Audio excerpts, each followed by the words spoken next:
네, 안녕하세요. 농바름의 정이사입니다. 네, 오늘은 두 번째 시간으로 지난 시간에는 저희가 작물, 지역, 귀농할 때 이것 중에 어떤 거를 선택해야 되는지에 대해서 함께 이야기를 나눠봤는데요. 저희가 거의 일방적으로 이야기를 했지만요. 네, 그럼 오늘은 그 이어가지고 과연 이 두 가지 중에 어떤 게 더 나에게 중요할까? 라는 그런 고민에 대해서 이야기해보고 싶은데요. 근데 저는 그 두 가지보다 가장 중요한 건 바로 이건 것 같아요. 나는 과연 내가 생산한 농산물을 과연 어떻게 판매를 할 것인가? 네, 그거에 대해서 한번 이야기를 나눠보고 싶은데요. 그러니까 이 판매를 하는 방법에 따라서 내가 지역이나 그 다음에 그 작물이나 이런 것들을 선택하는 게 약간 틀려져야 된다고 저는 생각을 하거든요. 그러니까 가장 중요한 거는 이거를 내가 농사를 지어가지고 내가 다 먹을 게 아니잖아요. 내가 그거 다 먹고 자급자족해서 살 게 아니라 이거를 판매를 해가지고 돈을 만들어내야 되는 거잖아요. 그러면 중요한 거는 과연 이 농산물을 내가 어떻게 팔 것인가, 그런 기본적인 전략을 가지고 저는 시작을 해야 된다고 생각을 하거든요.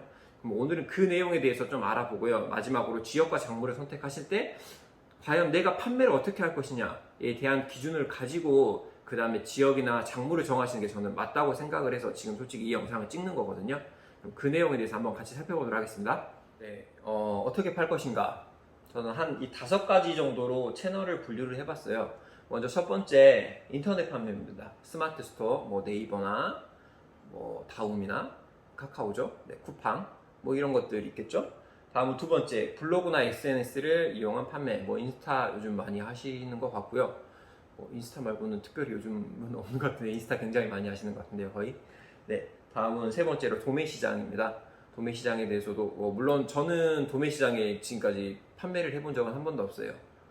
그런데 주변에서 이제 하시는 분들 이야기를 많이 들었고, 그분들과 이제 그 가격 기준이란 게 어느 정도 있거든요. 그거에 대해서 이제 저희가 가격 설정을 할 때 도매시장에 내시는 분들 의견도 많이 참고를 하기 때문에 그분들하고도 소통을 하고 있거든요. 그래서 그분들에게 들었던 그런 이야기들에 대해서 약간 이야기를 하도록 하고요. 그 다음에 네 번째, 제가 가장 핵심이라고 생각하는 로컬푸드 직매장 어떻게 활용할 것인지에 대해서 이야기를 하고요. 다음은 다섯 번째, 대형 유통 채널입니다. 뭐 롯데나 신세계, 쿠팡도 플래시가 있고요. 뭐 이런 대형 유통 채널에 대해서 내가 이렇게 하는 방법이 있는데요. 이거에 대해서도 잠깐 알아보도록 할게요. 자, 저는 여기서 가장 핵심은 이 두 가지라고 생각해요. 먼저 블로그랑 SNS, 그리고 두 번째 로컬푸드 직매장을 이용하는 방법이긴 한데요. 먼저 이 두 가지에 대해서 좀 더 세부적으로 이야기를 해보고, 나머지 이 세 가지에 대해서는 그 이후에 조금 더 그냥 좀 여기는 그 간단하게 좀 더 다루고 넘어가도록 하겠습니다. 먼저 블로그랑 SNS인데요. 블로그랑 SNS가 제가 6년 전에 귀농교육 받을 때 굉장히 중심적으로 강의를 많이 해줬어요. 근데 접근은 저는 그게 맞다고 생각을 합니다. 솔직히 이 채널을 좋기는 한데요. 요즘 이거 강의 많이 하잖아요. 근데 이거 그 귀농해가지고 이거 하기 굉장히 쉽지가 않습니다. 여러 가지 이유가 있는데요. 먼저 첫 번째는 돈 굉장히 생각보다 많이 들어요. 첫 번째, 박스를 만들어야 되거든요. 근데 박스를 보통 한 번 찍을 때 300만 원치 정도는 찍어야 되는 것 같아요. 근데 요즘은 지금 원자재 값이 더 올라가지고 뭐 400만 원치 한 번에 이렇게 해야 되는데 그 돈을 투자하기는 솔직히 좀 쉽지가 않습니다. 그리고 두 번째로 상세 페이지를 만들어야 되는데, 이 상세 페이지를 만드는 게 뭐 포토샵 잘 하시고 뭐 이런 거에 능력이 있으신 분은 괜찮다고 생각을 하는데, 그 상세 페이지 만드는 게 제품 사진까지 연동해서 생각하면은 비용이 생각보다 굉장히 많이 들어요.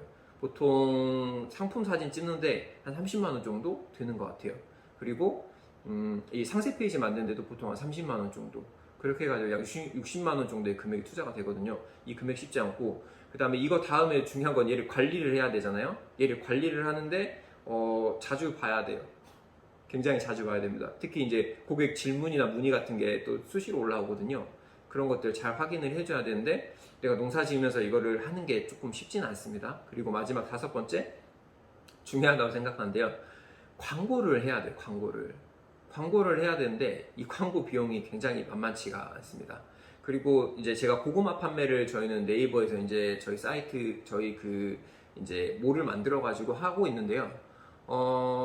고구마라고 검색을 하면은 약 50만 개가 떠요. 50만 개 중에 최소한, 정말 최소한 넓게 잡아줘도 100등 안에는 들어야 노출이 되잖아요. 이 100등 안에 드는 게 생각처럼 그렇게 호락호락하지가 않습니다. 네. 그래서 뭐 이거 접근 방법, 나중에 이거는 제가 조금, 이거는 그 나중에 좀 더 디테일하게 한번 이거는 따로 한번 영상을 찍으려고 계획을 하고 있거든요. 어떻게 좀 세팅을 하고 이런 부분들에 대해서 우리는 농업인으로서 어떻게 여기에 접근을 해야 될지에 대해서 한번 이야기를 해보도록 하고요. 근데 블로그랑 SNS의 장점은 얘보다는 훨씬 더 가벼워요. 할 수 있는 방법이. 물론 박스는 있어야 되는데 SNS 같은 경우 물론 나만의 박스를 만들 타이밍이 그건 타이밍이 분명히 있거든요. 처음부터 바로 이거를 찍으시는 건 추천하지 않고요. 주변에 보면은 그런 박스를 전문적으로 파는 데들이 있어요. 그런 공통적인 박스를 파는데 무항군에서도 제가 이제 고구마를 판매할 때 초창기에 고구마 박스 구매해가지고 제가 라벨기만 구입을 해서 라벨을 이렇게 하나씩 붙였거든요. 그러니까 그렇게 이용을 했는데 그렇게 이용하시면 돼요. 굳이 처음에 내가 원하는 대로 그거 박스를 만들고 세팅해야 된다?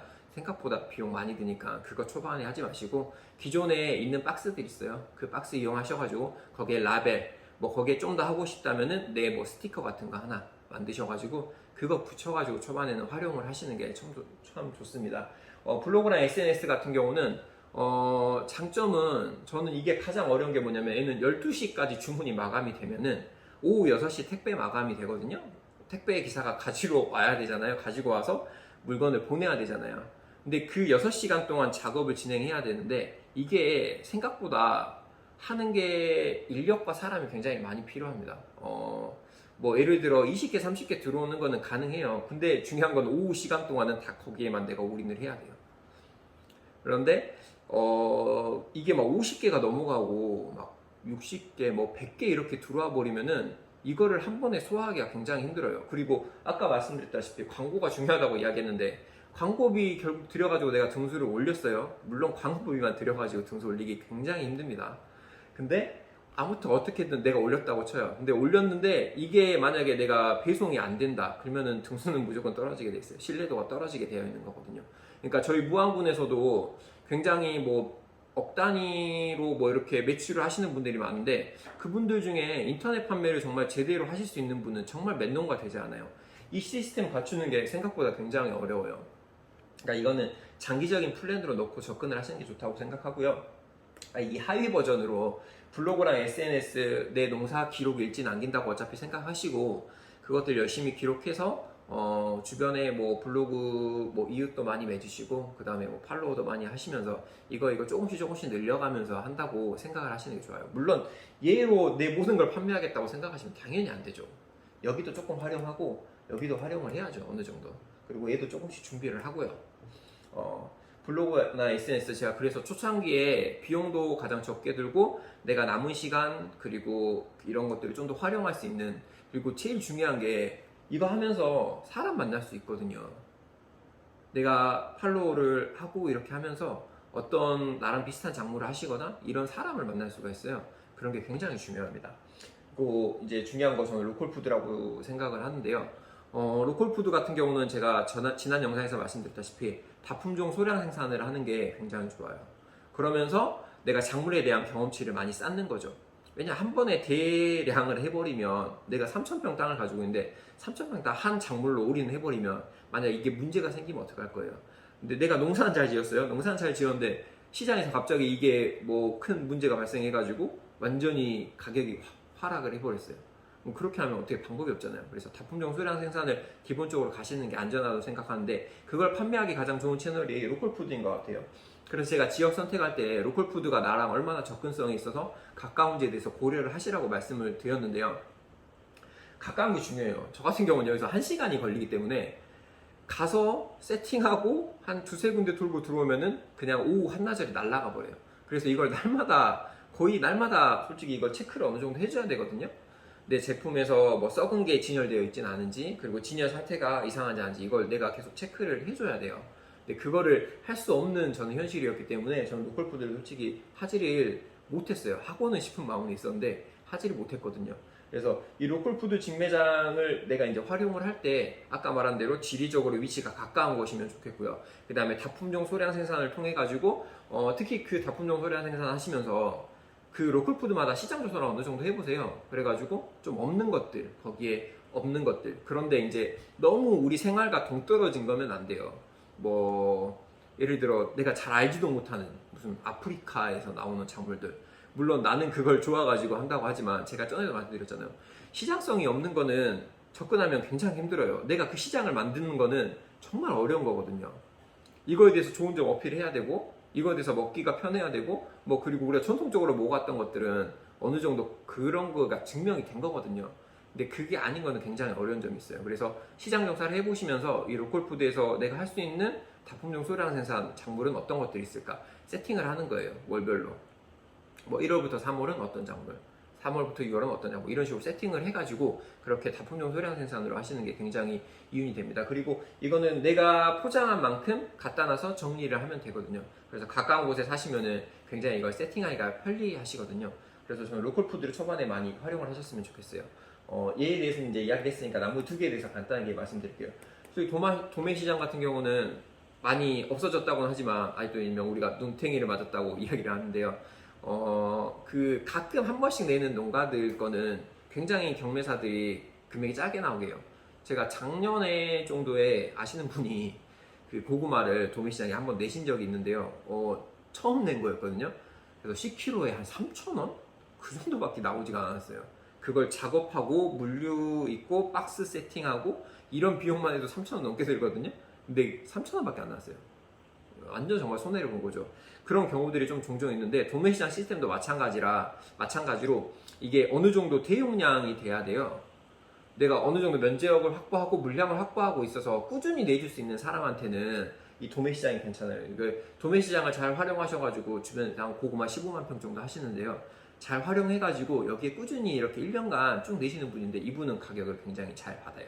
그러니까 그런 분들은 괜찮은데 그렇지 않은 분들은 요걸 쌓아 나가기는 좀 초반에 쉽지 않은 부분들이 있겠죠. 그 다음에 대형 유통 채널인데요. 이것도 마찬가지예요. 내 물량이랑 내가 작업을 어느 정도 잘 해줄 수 있을 만한 그런 여건이 돼야 되는데 그런 시스템을 만들기가 초반에 귀농에서 굉장히 쉽지 않아요. 그래서 이거는 조금 생각을 초반에는 접으시고 이게 나중에 이게 잘 되고 되다 보면은 이런 채널들에서 여기는 연락이 오는 채널은 아니고 이런 채널에 있는 벤더들이나 이런 업체들에서 전화가 오게 되어 있거든요. 그러니까 그때 조금씩 준비하셔가지고 하시면 되시고 일단 초반에 우리가 제로 베이스 시작할 때 가장 접근성이 좋은 거 내 물건 어떻게 팔 것인가 라는 거에 대해서는 저는 이 두 가지로 접근을 하는 게 가장 초기 비용도 적게 들고 가장 좋은 방법이라고 생각을 합니다. 자, 이제 마무리 하겠습니다. 뭐 작물 지역 선택할 때 어떤 게 더 중요한가 라는 거였는데요. 가장 중요한 거는 내 걸 어떻게 판매하실까 라는 거에 대한 고민을 해 보시고 거기에 대해서 접근을 먼저 작물은 어떤 거, 지역은 어디로 그렇게 선택을 하시는 게 좋을 것 같아요. 물론 개인마다의 차이는 있기 때문에 그리고 개인마다 가지고 있는 자원이 틀리기 때문에 그 자원을 최대한 활용하시는 것을 먼저 추천드리고요. 이런 게 정말 없는 상태에서 특히 청년 창업농 같은 분들 초반에 오실 때 고민하시잖아요. 어떻게 해야 될지. 그러니까 그런 거 선택하실 때 이런 거에 대해서 고민을 해보시면 굉장히 좋을 것 같고요. 특히 로컬푸드가 활성화되어 있는 그런 지역들로 가시면은 훨씬 판매나 이런 것들이 더 쉬우실 것 같아요. 그런 식으로 접근을 해보시면 좋겠고요. 모두 귀농하시면서 제가 영상 유튜브 찾아보니까 귀농해서 망했다라는 영상이 굉장히 많은데요. 물론 많은 분들이 망한 것이 현실입니다. 하지만 그 가운데 잘 적응하셔서 또 잘 살아가시는 분들이 있거든요. 좀 긍정적인 이야기를 저는 하고 싶은데요. 네, 앞으로 또 그런 제가 느꼈던 것들 그리고 이제 실제로 귀농하셔가지고 어느 정도 자리 잡으시는 분들 그런 분들이랑 같이 이렇게 인터뷰하는 그런 영상도 앞으로 좀 찍어서 올릴 수 있었으면 좋겠습니다. 네, 그럼 오늘 영상 시청해주셔서 너무 감사드리고요. 저는 농바름의 정이사였습니다. 감사합니다.